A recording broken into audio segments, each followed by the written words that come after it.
So what do you eat from, say, breakfast, lunch and dinner? What do you eat throughout the day? Eggs and chicken, eggs and chicken, eggs and chicken. Oh my god.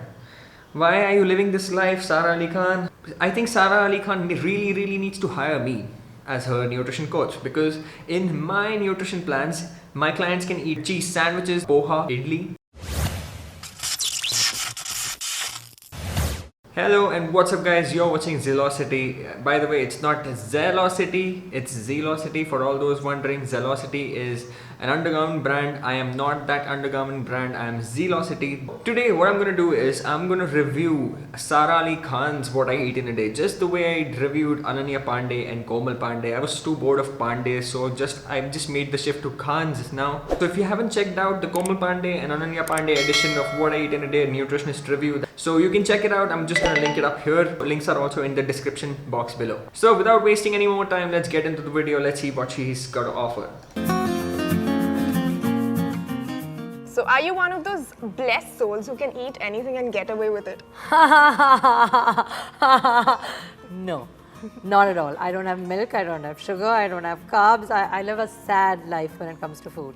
This is the truth. Now, for all those who don't know, she has been through an incredible transformation. Like, this is how she looked before she started her whole fitness and nutrition regime, and she started taking care of her health, and that is how she transformed and became the way we see Sara Ali Khan in movies now. It was an incredible journey. It is not just a physical transformation, it is a mental transformation too. It takes a lot to be dedicated and to be consistent with your weight loss, especially if you are like overweight and super obese the way she was. Hats off to that. But the way she's telling that I don't eat sugar, don't eat milk, don't eat carbs, I have a very sad life. And why do you have to live a sad life? From where did she get this, that having milk is associated with fat gain? Come on, if you are lactose intolerant, I would really suggest that you don't have milk, because are you stupid to have lactose if you are lactose intolerant? It's like you have lung cancer and you're still smoking cigarettes. Or even if she is lactose intolerant, alright, but what about carbs? Like, you don't have to cut out carbs just so that you can stay lean.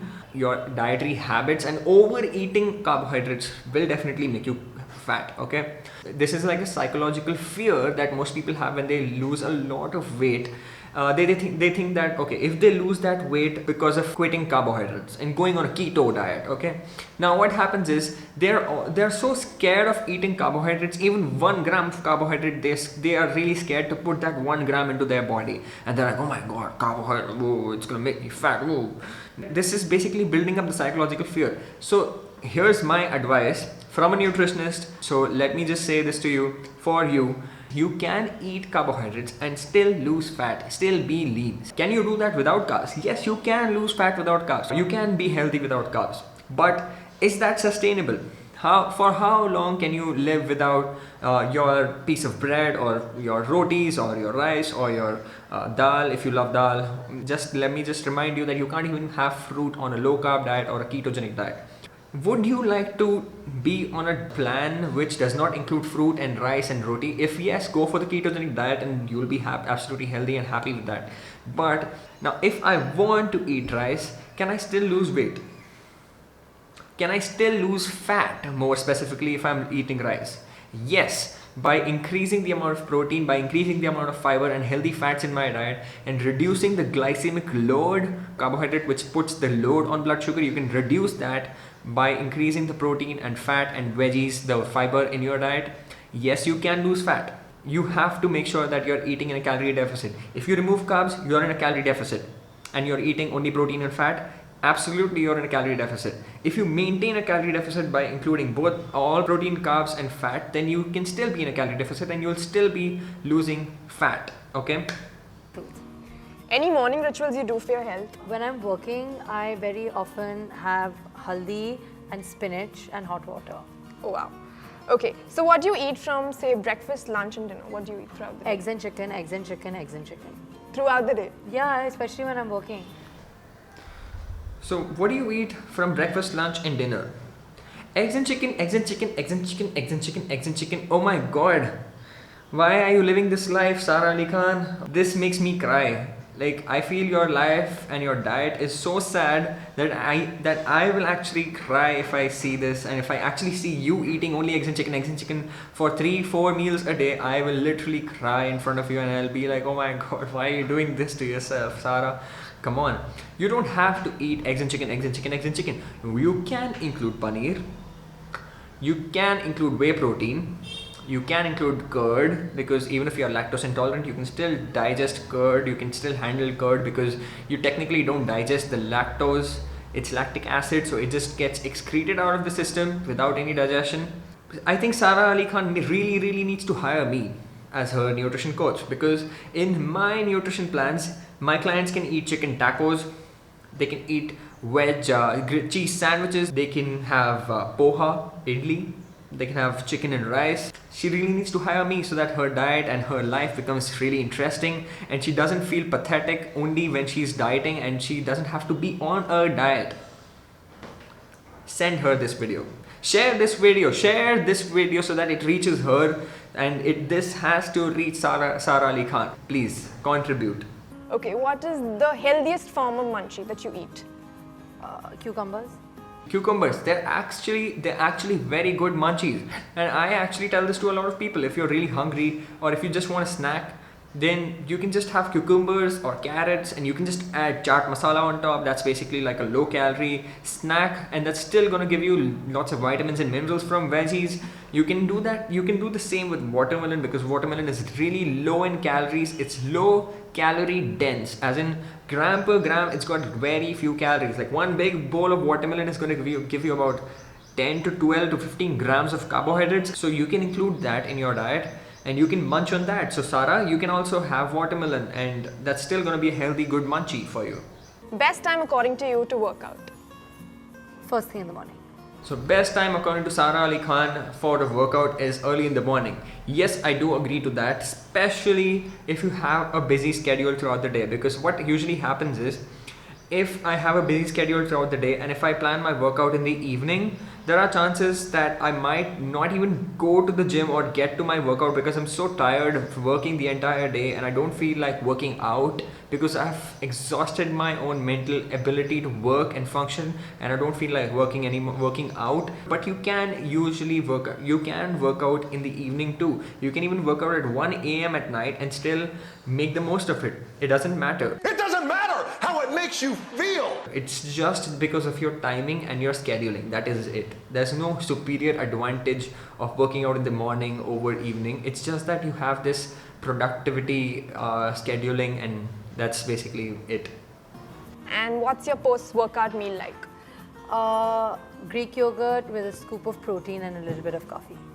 It's quite tasty. It's what I call my dessert. People make fun of me and they feel really bad because there's like this fat-free Greek yogurt and there's like protein, and I'm like, yummy, tiramisu, but like it's not.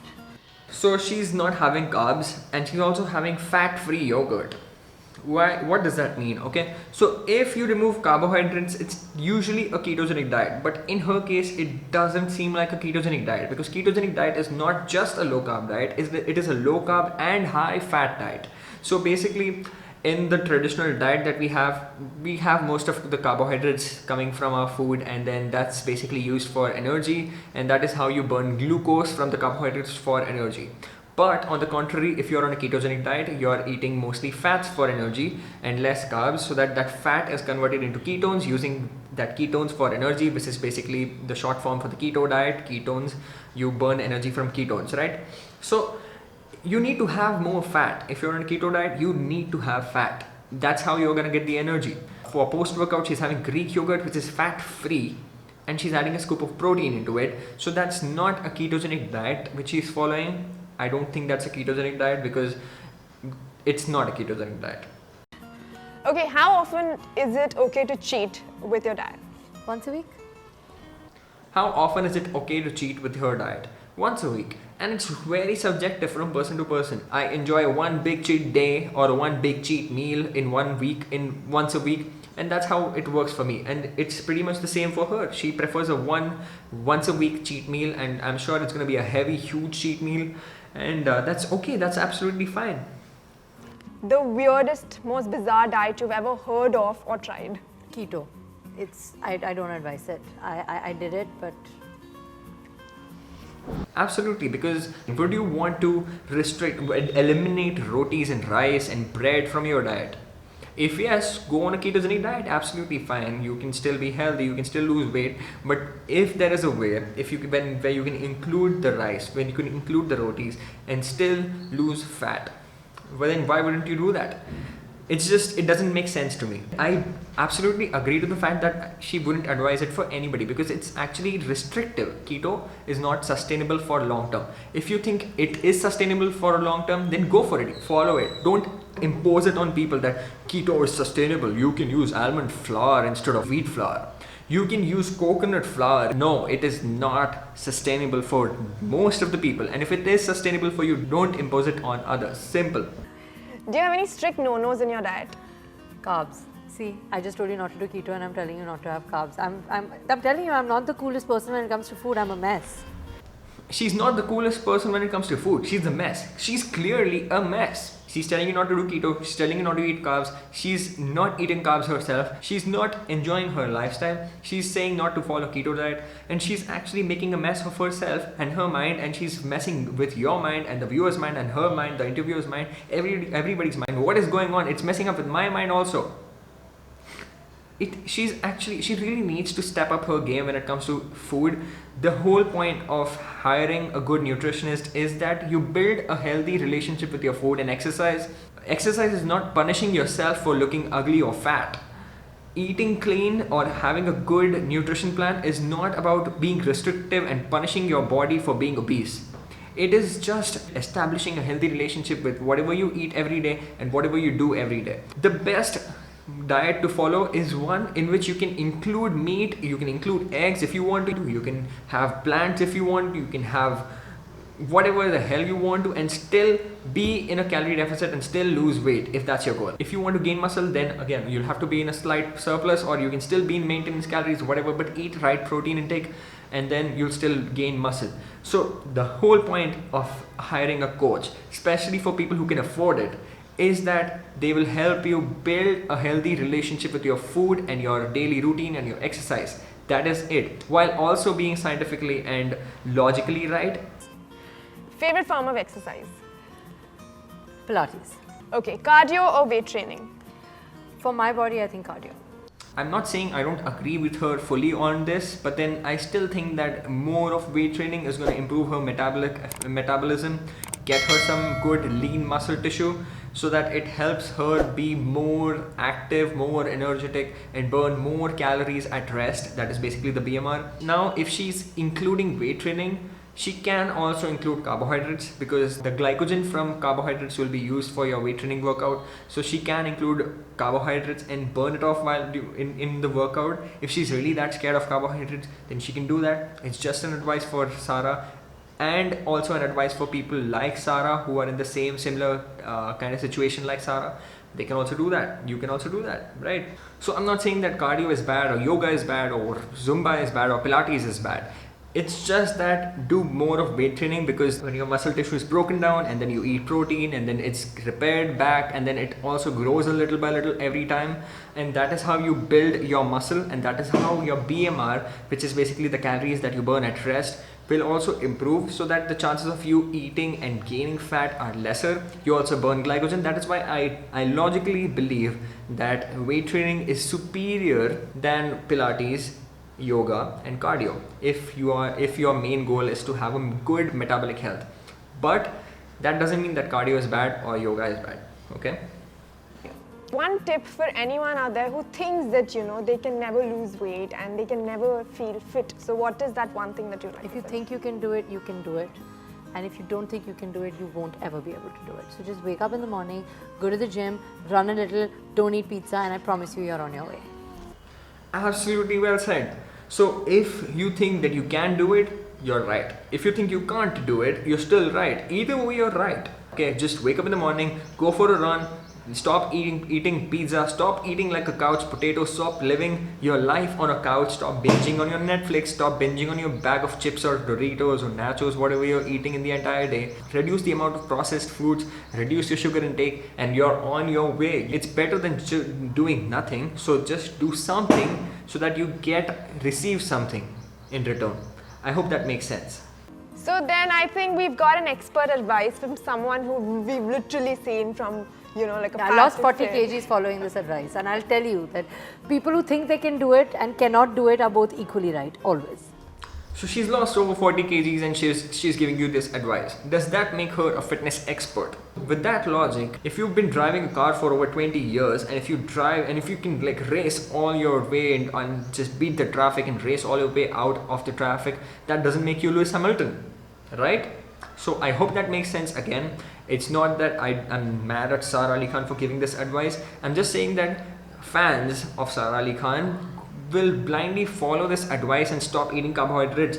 Then they stop eating everything and then they live a boring and unhealthy lifestyle. They lose weight, they follow this stupid advice for 2 months and then they lose weight and then they stop following this advice because this is not healthy and not sustainable for long term. And then they gain back the weight because they go back to their unhealthy living. They go back to their couch potato life. They go back to eating all sorts of junk foods. And this is why I don't think this is expert advice, because it is logically not expert advice. Okay, so wake up, know your expert. You should be logical enough to know who is an actual expert. So you have to apply your common sense before you apply science. There are most of the experts out there who still talk stupid and nonsensical stuff. So you have to apply common sense before science. Common sense before science. So I think that's fab. Thank you so much, Sara. So that wraps up the video. So my personal take on this is eat carbohydrates, Sara Ali Khan. It's gonna make your life a little more interesting. You can still be healthy. You can still be lean. Apart from that, I really salute her. I really admire her for her acting skills, for her good looks, for her impressive weight loss transformation. Oh, that is absolutely incredible. And I really love seeing people doing this whole weight loss transformation, because it is not easy. Because there are still so many people who are obese, and I'm sure so many of you watching are overweight, maybe slightly overweight or slightly unhealthy. You feel unhealthy, you haven't been following a good nutrition routine, you haven't been following a good exercise routine. I would really want you to go through this transformation if you are living an unhealthy life right now, because health is always the #1 priority. And I've always been saying this in all my videos, that prioritize your health. That's the whole point. You can restrict carbohydrates, you can eat carbohydrates and still be healthy. Okay, that's not the whole point. The whole point is just be healthy. Go for a jog, go for a walk, go for a run. Sleep on time, sleep well. Most importantly, prioritize your protein, prioritize veggies, eat good fats, and eat the moderate amount of carbohydrates too. Don't go bonkers or don't go away altogether, right? Okay. On that note, I'm gonna end this video right now. If you want to watch more videos like this, you can comment down below who you want me to make a video on, and I'll definitely consider that. And please like, share and subscribe to my channel if you haven't already. Share this video with as many people as you can, so that you have to circulate this video. This video has to reach Sara. She needs to know she can enjoy her lifestyle. She can make this more enjoyable. She can enjoy her life. So thank you so much for watching. Watch my other videos on my channel, and until next time, I'm out.